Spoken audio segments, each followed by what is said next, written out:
Good morning. I have that song in my head. Day, day. 6 foot, 7 foot, 8 foot punch. You remember that song from Beetlejuice? If you're wondering what the heck I'm talking about, go check out the post where I ask for your favorite song to snap you out of a bad mood or just get the juices, the blood pumping. And Rita suggested Harry Belafonte. Am I saying that right? Anyway, so now I've had that Beetlejuice song in my head. Beetlejuice, Beetlejuice. Uh, all morning. But the good news is it's put me in a great mood. So if you haven't already, go comment on the post. I'd love to hear your songs or just drop them in the link right here. How's your Wednesday going? Good to see you guys. Today we're going to be talking about stress relief, which apparently is a very needed topic right now because I just posted on the podcast. If someone has this link, you can drop it in the comments, or when I finish here, I'll come back around and add it in. But this week's podcast is 20 ways to manage stress. And already, I feel like it's going viral or something. I have no idea because I really don't know how that works in the podcasting world. But I'm getting a lot of listens and downloads, more rapidly, better, more than any other episode so far. So for sure, we're needing this work. Which there's a lot going on in the world right now, and I don't need to get into it at all. You're all aware of it.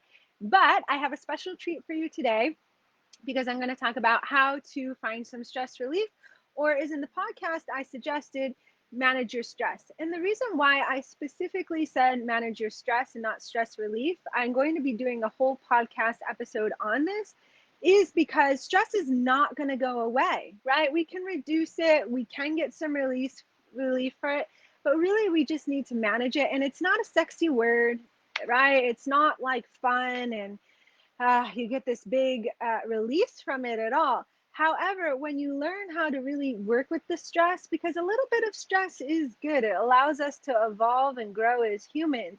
We just don't want it to be so taxing, so overwhelming that we're depleting our adrenals, that we're going into burnout and fatigue and exhaustion and all that sort of stuff. So today, specifically, I'm going to be talking about time management or managing your schedule to get more stress relief, and boundaries. And you might be saying, well, Allison, you're a physical therapist and yoga teacher. What do you know about boundaries and time management? Well, here's the thing. I didn't know, right? I in fact, when I had cancer, I was healing from that surgery, and I was kind of taking a step back and analyzing, well, how the heck did I end up here? And also, when I was in the hospital in May for a week, again, I had to really analyze and look like, how can I better manage my schedule? Because prior to COVID, especially, I would say I was the yes girl, right? I love my business so much, and I love doing this work. I love releasing podcasts, doing Facebook Lives, uh, teaching classes. Now, my thoughts about this might be a whole other thing about how I feel vulnerable and exposed at times and how I'm perfectionist, right? That's a whole other thing. But truthfully, when I'm in the moment doing it, sharing the work with others or helping others to find hope or heal or whatever it may be, it brings me so much fulfillment. And I really do feel that it's part of my purpose, my dharma. And I just want to reach as many people as possible to help spread the word, to allow someone that might be in a funk or somehow learned, maybe Western medicine told them, or maybe a friend or a neighbor or parent said, you can't heal or things aren't going to get better than this, and let them know that there is another way.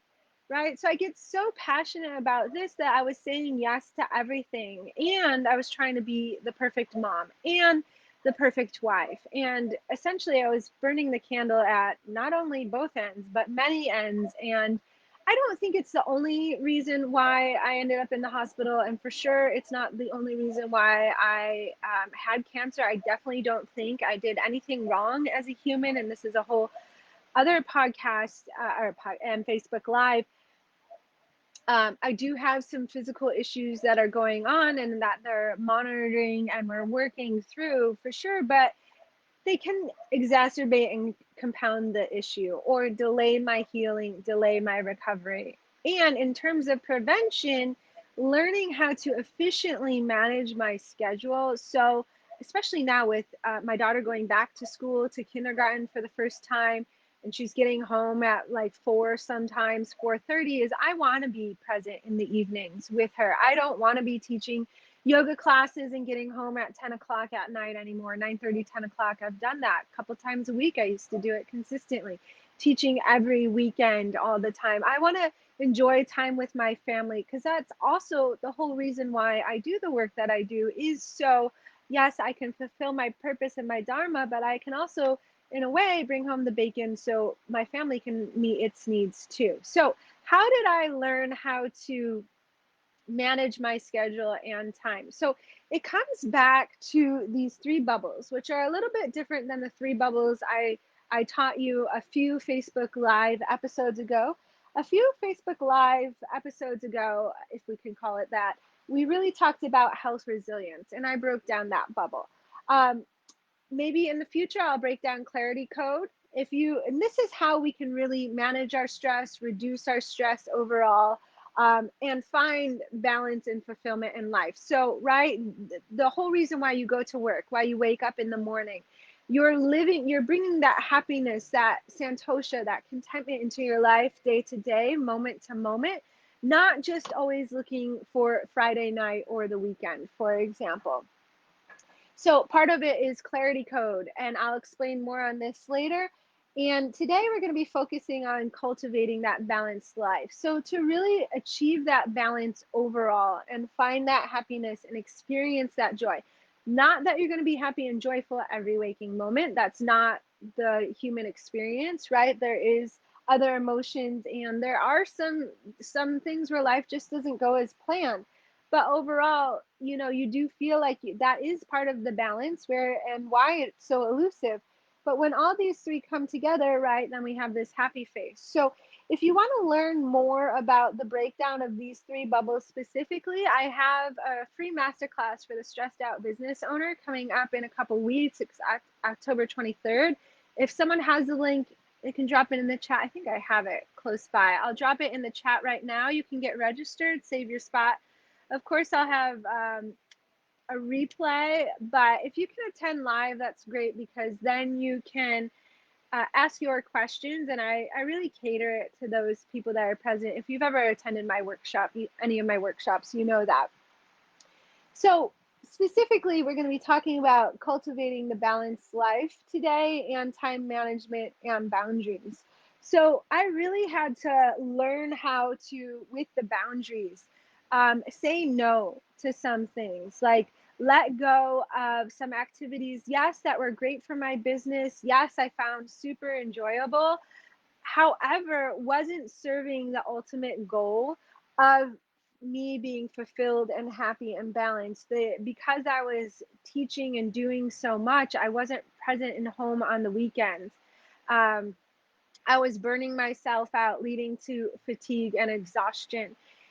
Sometimes also what would happen is, then when I was home on a Saturday or Sunday and I was with my daughter, I wasn't always present, right? I didn't have the boundary of turning off work, leaving work at work, and being present in the moment with my daughter. And she can tell, and most kids can, and even you can tell, right? If you've ever been talking to your significant other or spouse and you felt like, they're not, something else is going on in their head, they're not quite listening to me, right? That can be so separate us, right? It can be so isolating and lonely, and that's not the mom I want to be for my daughter. And so I really had to learn the boundary of leaving my work at work, and when I'm present, and being confident enough that sometimes, for me also, having to do with boundaries is I would associate my worthiness, my sense of value,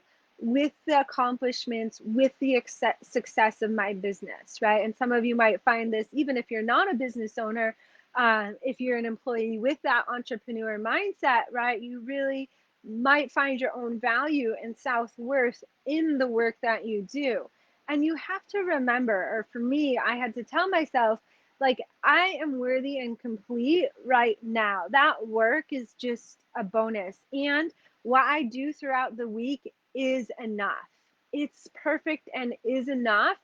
And Monday is another week, right? I can go slave it away on Monday again. And I need to let go of it right now. Or if it's an evening night right now, like I'm working on closing up shop at 5. So then when my daughter's home, I'm present with her in the evening and we play and we have a whole bedtime routine. And I need to be confident enough to not check my phone, not respond to any messages or any emails or anything where one of my clients or customers might feel is urgent for them. It's not urgent for me. Right. And I love my clients and customers, and this is very hard. I will help them the next day when I can get to it. But if I'm always responding, that everything, someone else's fire is my fire, you know that saying, like I'm always responding quickly and setting my nervous system into that fight or flight, I don't have clear boundaries, then essentially I'm enabling them. I'm not giving them the space to figure it out themselves, because I promise each and every one of them, like, they have the tools, they are strong enough, they can empower themselves to solve the situation, or at least calm themselves down where they start to figure out solutions to that problem. And then whenever we meet next, whether it's the next day or we schedule a time, then that work can be so much more efficient because we're able to get to the root source of the problem instead of just dealing with that urgent fire that's manifesting, which is essentially a lot of the times is some external representation of what's not being taken care of at a deeper level, right? So it's learning how to clarify for you the boundaries. I know for some of you, because people just tell me, like, that you go to take care of yourself, right? Maybe you're working on getting better about your time management. So you're actually able to carve out the time for self-care, whether it be go to yoga, get on your Peloton, people are getting back into the CrossFit gyms, whatever your flavor is. So you carve out that time. But then, I have some clients and customers where their kids are 16, 18, in their 20s, yet they come in and they're like, Mom, I urgently need your help. And then all of a sudden this mom guilt surface and we drop our self-care to go help our kid. But in some ways that boundary of filling your cup is what should be done. And if your kids of the age where they, can take care of it themselves and you empower them, you have the boundary for yourself and yet you empower them to figure it out themselves and struggle and be uncomfortable, then two things happens. Eventually they'll get more confident and more empowered themselves, and you're going to be able to take care of yourself. But in the moment when that mom guilt or dad guilt surfaces, it's super, super uncomfortable to say, like, no, you need to take care of this. I need to go do this. That was in my plan and my schedule. I'm going to go meet my friend, right? It's really, really hard. And I'm in the middle of it too. Like, it's really, really hard sometimes for me to turn off my phone at night without like the urge to go check messages or do whatever. But essentially, when we have that clear boundaries, then we trust ourselves to be able to make a schedule for ourselves where the schedule allows for work. It allows for things, allows us to help take care of our spouses, our kids. It allows us to take care of you or me, right? But sometimes we don't create schedules because we don't trust ourselves to actually follow through with the schedule in the first place. And again, some of it comes to boundaries. So that's what I've really, really learned over the last year or so, is how to be stronger in my boundaries of creating the space to empower others and at the same time allow for time to take care of myself, to be present with my family when I'm actually with family, and create the time to actually have downtime with family, and to create that schedule where I'm setting myself up for success, so to speak. Because what I do, and I go deeper into this in one of my programs, the Catalyst program, is like how do we really create that schedule? But essentially, I get all that I need to do out of my head. And I learned this from one of my coaches, getting all that I need to do out of my head, and then strategically getting it onto the calendar. And then having the trust and the confidence in myself to follow through with what I have scheduled day to day. And that's where the work is, because when you're in the moment and you have something on your schedule that maybe you don't want to do, or a distraction or something comes in, or a shiny object, right? Then it's easy to be like, oh, I don't really need to do this thing right now anyways. I'm going to go do this. But to sit with the discomfort, to actually take different steps instead of repeating the same old patterns and habits, that's how you start to move to where all three of the bubbles overlap and you get to be happy and fulfilled, or at least start to experience that day to day, moment to moment. Not, again, not all the time. And that's part of clarity code. That's another day.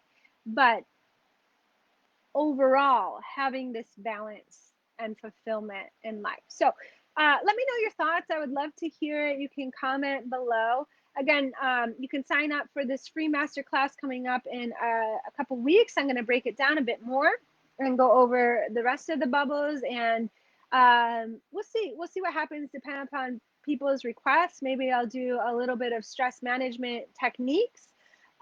You can go listen to this week's podcast, 20 Ways to Manage Your Stress or Relieve Stress. I'll drop that in the comments in just a moment or two. And then, of course, you can sign up for your free wellness assessment if you really want to uncover what are the patterns, what are the habits that are really holding me back from being this balanced and fulfilled person, or why am I overwhelmed and stressed out every day? That's my pattern. It's like being late every day. Why do I keep setting myself up for this way?